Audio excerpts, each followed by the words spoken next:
ভারত কি বাংলাদেশে খুব তাড়াতাড়ি কোনো বড় অভিযানের প্রস্তুতি নিচ্ছে? অন্তত নয়াদিল্লির প্রতিরক্ষা দপ্তরে একটা যে বড়সড় সরগরম লক্ষ্য করা যাচ্ছে তা থেকে এমন একটি ধারণা এসেই যায়। এই প্রতিবেদনে বিষয়টি ঠিক কোথায় দাঁড়িয়ে আছে এই মুহূর্তে সেটা নিয়ে আলোচনা করব। ভারতের প্রতিরক্ষা ব্যবস্থার শীর্ষে এমন বেশ কিছু হাই পাওয়ার বা উচ্চ ক্ষমতা সম্পন্ন কমিটি রয়েছে যেগুলো যুদ্ধ, জাতীয় নিরাপত্তা এবং সামরিক কৌশলের বিষয়ে চূড়ান্ত সিদ্ধান্ত নেয়। এদের মধ্যে খুবই উল্লেখযোগ্য হল ক্যাবিনেট কমিটি অন সিকিউরিটি, সংক্ষেপে যার নাম CCS। এটি ভারতের প্রতিরক্ষা সংক্রান্ত সর্বোচ্চ নীতি নির্ধারক কমিটি। কোনো যুদ্ধ ঘোষণা বা বড় ধরনের সামরিক অভিযানের চূড়ান্ত সিদ্ধান্ত বা সবুজ সংকেত এখান থেকেই আসে। কমিটির সভাপতি হচ্ছেন ভারতের প্রধানমন্ত্রী, সদস্য হলেন প্রতিরক্ষা মন্ত্রী, স্বরাষ্ট্রমন্ত্রী, অর্থমন্ত্রী এবং দেশের পররাষ্ট্রমন্ত্রী। কমিটির কাজ কি? কমিটির কাজ হলো জাতীয় নিরাপত্তা, প্রতিরক্ষা বাজেট এবং বড় ধরনের অস্ত্র কেনাকাটার বিষয়ে চূড়ান্ত সিদ্ধান্ত নেওয়া। এবং ওই যে আগেই বলেছি যে রাজনৈতিকভাবে যুদ্ধ ঘোষণার চূড়ান্ত সিদ্ধান্ত বা সবুজ সংকেত এই কমিটি থেকেই এখান থেকেই আসে। এছাড়া আছে ডিফেন্স প্ল্যানিং কমিটি। 2018 সালে গঠিত এই কমিটি ভারতের দীর্ঘমেয়াদী প্রতিরক্ষা কৌশল এবং যুদ্ধকালীন প্রস্তুতির জন্য অত্যন্ত গুরুত্বপূর্ণ। সভাপতি আছেন, এই যে কমিটির সভাপতিকে জাতীয় নিরাপত্তা উপদেষ্টা মানে ন্যাশনাল সিকিউরিটি অ্যাডভাইজার, বর্তমানে অজিত ডোভাল যে পদে আছেন। কমিটির সদস্য হচ্ছেন 3 বাহিনীর সেনা, নৌ ও বিমান। এই 3 বাহিনীর প্রধান থাকবেন, চিফ অফ ডিফেন্স স্টাফ থাকবেন এবং পররাষ্ট্র, প্রতিরক্ষা ও ব্যয় বা এক্সপেন্ডিচার বিভাগের যারা সচিব সেই সচিবরাও থাকবেন। এদের কাজটা কি? এদের কাজ হচ্ছে জাতীয় নিরাপত্তা কৌশল তৈরি করা এবং সামরিক সক্ষমতা বাড়ানোর পরিকল্পনা করা। এছাড়া আছে চিফস অফ স্টাফ কমিটি, যার সংক্ষিপ্ত নাম হচ্ছে COSC। এটা 3 বাহিনীর মধ্যে, নাম শুনলেই বোঝা যায় চিফস অফ স্টাফ কমিটি, মানে 3 বাহিনীর মধ্যে সমন্বয় সাধনের প্রধান সামরিক প্ল্যাটফর্ম। এই যে কমিটি, এর নেতৃত্বে আছেন চিফ অফ ডিফেন্স স্টাফ। এই কমিটির স্থায়ী চেয়ারম্যান হিসেবে তিনি কাজ করেন, যে পদে এখন আছেন জেনারেল অনিল চৌহান। এছাড়া এই পদের সদস্য বাকি 3 সদস্য হলেন সেনাবাহিনী, নৌবাহিনী এবং বিমান বাহিনীর প্রধানরা। এদের কাজ হচ্ছে এই কমিটির যুদ্ধকালীন পরিস্থিতি, মানে যুদ্ধ বাঁধছে অথবা বেঁধে গেছে, এই রকম পরিস্থিতিতে 3 বাহিনীর মধ্যে নিখুঁত সমন্বয় বজায় রাখা এবং সরকারকে সামরিক পরামর্শ দেওয়া হচ্ছে এই কমিটির কাজ। এছাড়া আরও কমিটি আছে, যেমন ন্যাশনাল সিকিউরিটি কাউন্সিল আছে। এটি সরাসরি প্রধানমন্ত্রীর কার্যালয়ের অধীনে কাজ করে এবং জাতীয় নিরাপত্তার বহুমুখী বিষয়গুলো এরা তদারক করে। এরা 3টে স্তরে কাজ করে। এদের একটা হচ্ছে স্ট্র্যাটেজিক পলিসি গ্রুপ, তারপরে ন্যাশনাল সিকিউরিটি অ্যাডভাইজারি বোর্ড এবং national security council secretariat.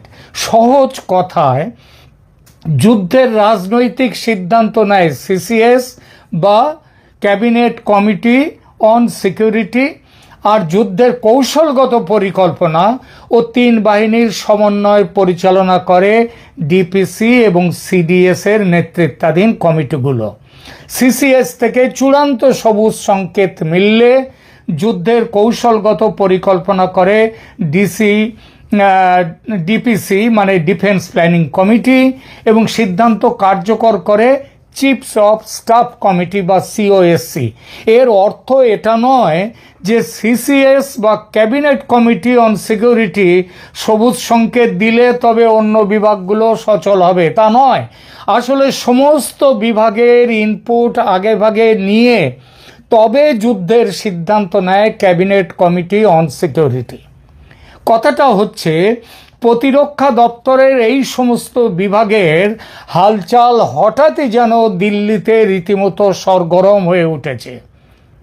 Cabinet committee on সিকিউরিটির মিটিং এখনও যদি নাও হয়ে থাকে, যদিও খবর আছে যে কোনো দিন হতে পারে কিংবা হয়ে গেছে ইতিমধ্যে, বলা বাহুল্য ঢাকঢোল পিটিয়ে এসব বৈঠক হয় না, হয় একান্ত সঙ্গোপনে।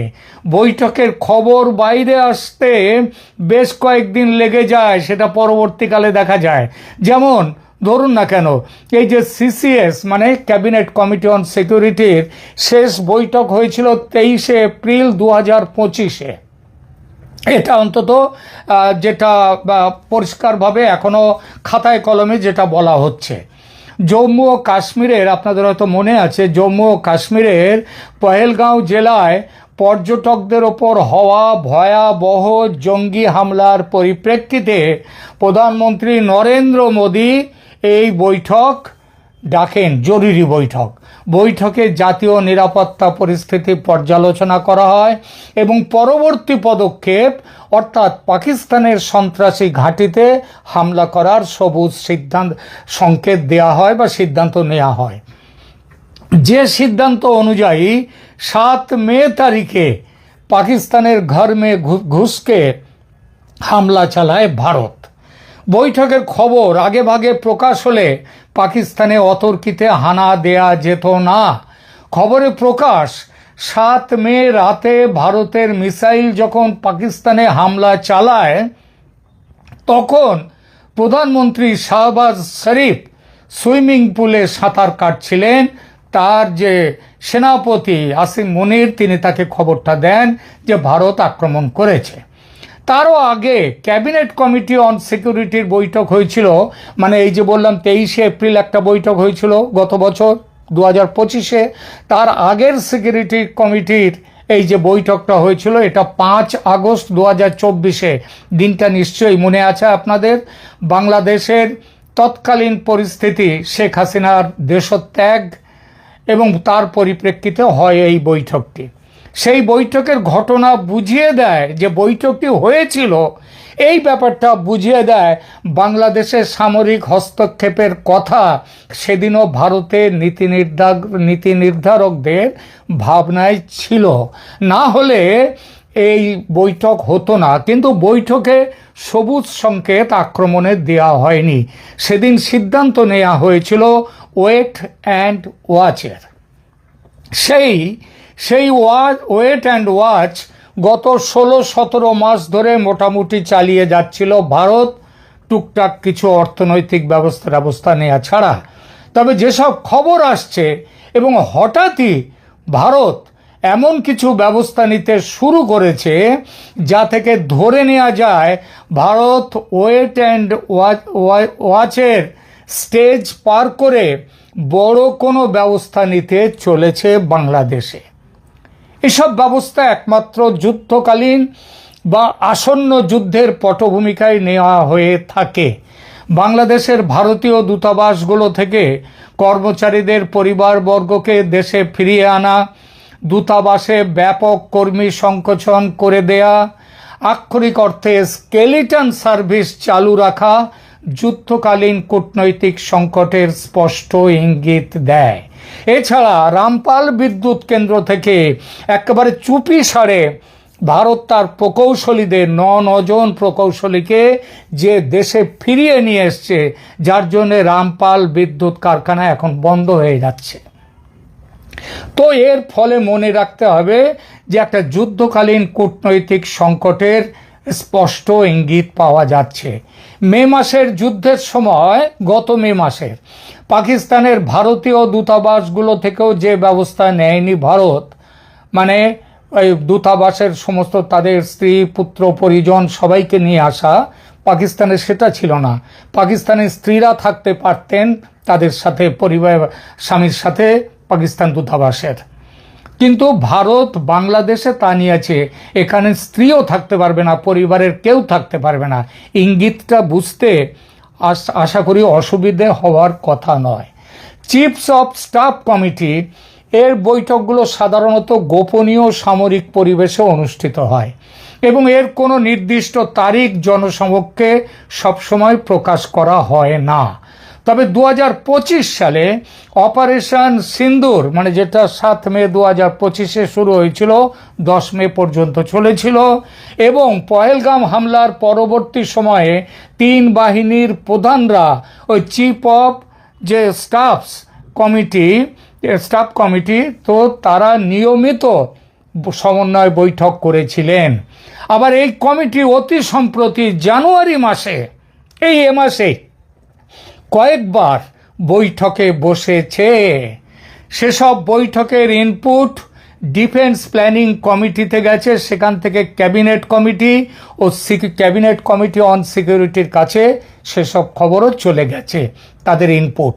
এই খবর নিশ্চিত সূত্র থেকেই পেয়েই আপনাদেরকে বলছি। এই বৈঠকগুলোর মূল উদ্দেশ্য ছিল যেটা, দেশের অভ্যন্তরীণ ও সীমান্ত নিরাপত্তা রক্ষা করা, আধুনিক যুদ্ধাস্ত্র কেনা এবং প্রতিবেশী দেশগুলোর রাজনৈতিক অস্থিরতার প্রভাব থেকে ভারতকে সুরক্ষিত রাখতে কী ধরনের ব্যবস্থা নেওয়া উচিত সেই বিষয়ে আলোচনা করে একটি জায়গায় পৌঁছানো। যদিও এখনও কোনো আনুষ্ঠানিক সিসিএস মিটিং জানুয়ারি গতকাল পর্যন্ত ঘোষণা করা হয়নি, তবে এই ইস্যুটির গুরুত্ব এবং জরুরি পরিস্থিতি যেটা এখন উঠে এসেছে সেটা ইঙ্গিত দেয় যে এটির সর্বোচ্চ নীতি নির্ধারণের যে স্তর, অর্থাৎ ক্যাবিনেট কমিটি অন সিকিউরিটি, সেখানে বিস্তারিত বিবেচনার জন্য অপেক্ষা করছে টেবিলে। বাংলাদেশের সাথে ভারতের সম্পর্ক একটি গুরুতর সংকটের মুখোমুখি হয়েছে, যা ভারতীয় জাতীয় নিরাপত্তার জন্য সরাসরি প্রভাব ফেলছে। জানুয়ারি 27-এ, 3 দিন আগেই, বাংলাদেশ এবং চীনের মধ্যে স্বাক্ষরিত ড্রোন উৎপাদন চুক্তি, অক্টোবর 2025 সালে ভারত বাংলাদেশ অর্থনৈতিক অঞ্চল চুক্তি বাতিল এবং সাম্প্রতিক কূটনৈতিক অবনতি একটি বড়সড় কৌশলগত চ্যালেঞ্জ তৈরি করেছে, যা ক্যাবিনেট কমিটি অন সিকিউরিটির তাৎক্ষণিক মনোযোগ দাবি করে। আর ভারতের নীতি নির্ধারকরা যে বিষয়টিতে যথেষ্ট মনোযোগ দিয়েছেন তা ইতিমধ্যেই দেখা যাচ্ছে বিভিন্ন গৃহীত ব্যবস্থার মধ্যে। এই মনোযোগের চূড়ান্ত রূপ হিসেবে যে কোনো দিন, যে কোনো মুহূর্তে এই বৈঠক হতে পারে এবং সেই বৈঠকে এটাও খবর, অবশ্যম্ভাবী সবুজ সংকেত মিলতে পারে সামরিক হস্তক্ষেপের। যদিও নয়াদিল্লির বিভিন্ন সূত্র একথাও বলছে যে এমনও হতে পারে বৈঠক ইতিমধ্যে সম্পন্ন হয়েছে, সিদ্ধান্ত নেওয়া হয়ে গেছে, কেবল সিদ্ধান্ত বাস্তবায়নের অপেক্ষা চলছে কেবল। মনে রাখবেন, গত বছরের 7 মে তারিখে রাতে পাকিস্তানের বিরুদ্ধে ভারত যে সামরিক অভিযান চালায়, সিসিএস বৈঠকে তার সিদ্ধান্ত নেওয়া হয়েছিল 23 এপ্রিল, অর্থাৎ 14 দিন আগে। বাংলাদেশের ক্ষেত্রে সিদ্ধান্ত নেওয়া খুব সম্ভবত হয়ে গেছে এবং সেটা হয়ে থাকলে তার বাস্তবায়ন হতে সময় লাগবে, সেটাই স্বাভাবিক। সে সময়টা এমনও হতে পারে যে বাংলাদেশের নির্বাচনের পরিস্থিতির উপরে নজর এবং তার উপরে নির্ভর করছে ভারত কবে অপারেশন চালাবে। অপারেশন সিন্দুর যখন শুরু করেছিল ভারত, পাকিস্তানের প্রধানমন্ত্রী শাহবাজ শরীফ সাঁতার কাটছিলেন সুইমিং পুলে। তার সেনাপতি আসিম মুনির তাকে জানান যে ভারত আক্রমণ করেছে। বাংলাদেশে যখন অপারেশন শুরু হবে তখন প্রধান উপদেষ্টা মোহাম্মদ ইউনূস কোথায় থাকবেন? সুইমিং পুলে নিশ্চয়ই নয়, কারণ এই বয়সে তিনি সুইমিং পুলে তখন সাঁতার কাটবেন না বলেই মনে করা যায়। তাহলে কি তখন তিনি জরুরি মিটিংয়ে ব্যস্ত থাকবেন লামিয়া মোরশেদের সঙ্গে কিংবা অন্য কারো সঙ্গে? এই প্রশ্নের উত্তর খুঁজতে আর একটু অপেক্ষা করতে হবে আমাদের।